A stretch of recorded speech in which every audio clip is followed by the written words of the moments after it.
Hello and welcome back to day 14 of Ease Your Way into Mindfulness and Meditation. Hopefully you're enjoying the journey so far, and I'm trying to break it up a little bit just so that it keeps you enthused about bringing mindfulness into your day and into your life. And today I want to talk about the mindful attitudes. So I thought about it actually, I probably should have done this earlier, but we are where we are and we have to accept that. So with that in mind, today on day 14, I'm sharing the attitudes of mindfulness with you. So there were 7 original attitudes of mindfulness founded by Jon Kabat-Zinn, and then there were a couple of others added to that later on, which are equally as important. And I'm going to share those with you now. And hopefully when you think about mindfulness and just the different things that I've been sharing with you, and when you're in meditation as well. So when you're going through meditation, if you find that difficult, you can think about the attitudes and how you can apply them to that, and it can really help you. So starting off with attitude number 1 is acceptance. Just accepting where you are, who you are, what you've done, knowing that's enough, and there's no point in going back or looking forward. A prime example is today with me with this video. I thought, oh, I should have probably done this earlier, but this is just my individual way of sharing this with you, and hopefully it's beneficial. So just accept where you are, that's attitude number 1, and knowing that we can't change what has been, and just by accepting this moment, it just gives you so much. And then moving on to attitude number 2, we've got a beginner's mind. Now this is a great attitude, and it's often quite difficult if you're stuck in certain routines and like in control, because to look at something with new eyes, just like a newborn baby, they're everything for them. It's a new beginning. Anything they see they haven't seen before. But the older we get, we often get stuck in certain patterns, and it can be really difficult to look at things as a beginner. But using your beginner's mind when it comes to meditation is fantastic, because each time you try and attach to a certain way of thinking it should be, you can come back as a beginner and start again. So that is attitude number 2.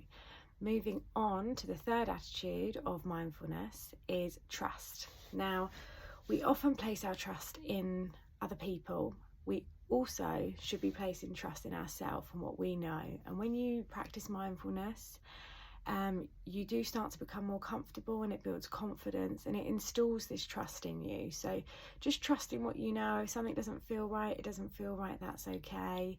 But using this attitude of mindfulness in anything you do, including in trusting yourself, it helps build trust anyway. So that is trust. The next attitude of mindfulness is non-judgment. Now this can be really difficult because it's very easy to place judgment on things. We all do it.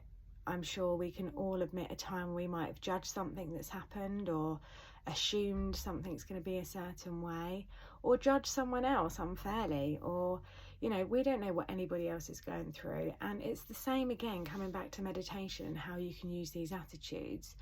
Non-judgment is brilliant because you're not judging your experience, you're just being exactly where you are now and just simply noticing what's coming up. So by placing no judgment, you're freeing yourself from different things that come into your mind, thoughts, but just place no judgment on yourself or the experience, or when you're even trying to implement mindfulness and meditation, just remove the judgment and be with things as they are. So that is non-judgment. Then we have non-striving. Now we are often taught to do our best, do more, work harder, and when you have this told to you at school, in your jobs, in the workplace, it can be really difficult to try and come from a place of non-striving. And while non-striving might sound as though you're kind of giving up or not doing anything, it's not that at all. Of course we still want things to happen, and we still want to get to where we want to go and do our best and work hard. Those things, it's not taking those things away, but it's just not striving for things to be a particular way.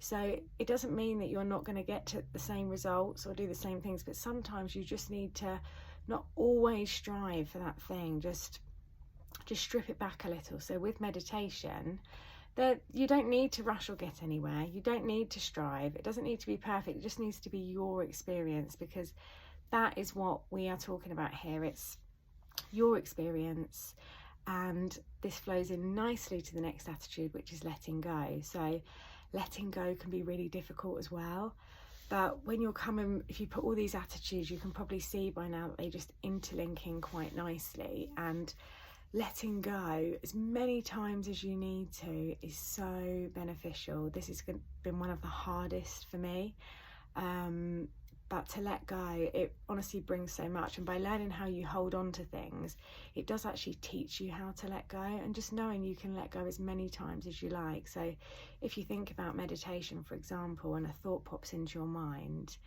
you just let go of that, and if it comes back again, you let go again, and you can just keep coming back to that with the beginner's mind, to letting go, and then rolling into the next attitude of patience. So you have to have patience with yourself, because quite often we give ourselves the hardest time, more so than anyone else around us. So by having some patience, not rushing, not striving, no judgment, a beginner's mind, accepting, you can see how they all come together, but just having that patience with yourself, because it just honestly, it just adds to that freedom aspect of being able to be where you are now, being mindful and enjoying the moment. So have a little bit of patience with yourself.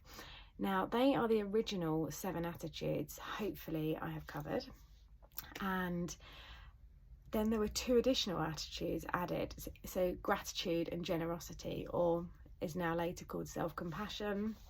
That's what I refer it to. So when you're thinking about gratitude and kindness, you know, that self-compassion, how much value is in this is just unbelievable, really. And it's something we don't do enough of, particularly for ourselves. So being grateful just for the simplest things. I love writing, and each morning when I write in my journal, I'm just grateful for my hands, that I'm just grateful that I can write and pick up a pen. I'm grateful for the pen and the ink in it, so that I can use that, you know, grateful for the sunshine that brings us, you know, green grass and so many other things. I mean, there are so many things to be grateful for, and by being grateful, it does strip away some of the negativity we often hold on to, and it just gives a more positive outlook. And also it does bring you to the present moment. So be a little bit grateful for anything at all, even the time you're taking out, if you are watching this video to the end, and doing the meditations, because that, again, that is self-compassion. That's kindness towards yourself, and that's the attitude I'm going to finish with, is self-compassion and kindness. Because when you're compassionate to yourself, you feel that courage and confidence in you, and it just enables you to be a fuller, freer version of yourself. So I hope this video has been helpful. Please use these mindful attitudes when you're doing meditation or mindful practice, or just apply them to anything, because they're so beneficial and they can bring you so much. So I hope you've enjoyed today, 14, and I'll be back tomorrow, going to share some more things with you, and as I said, meditations throughout the last part of the journey, the second half now we're in. And yeah, thank you for being here.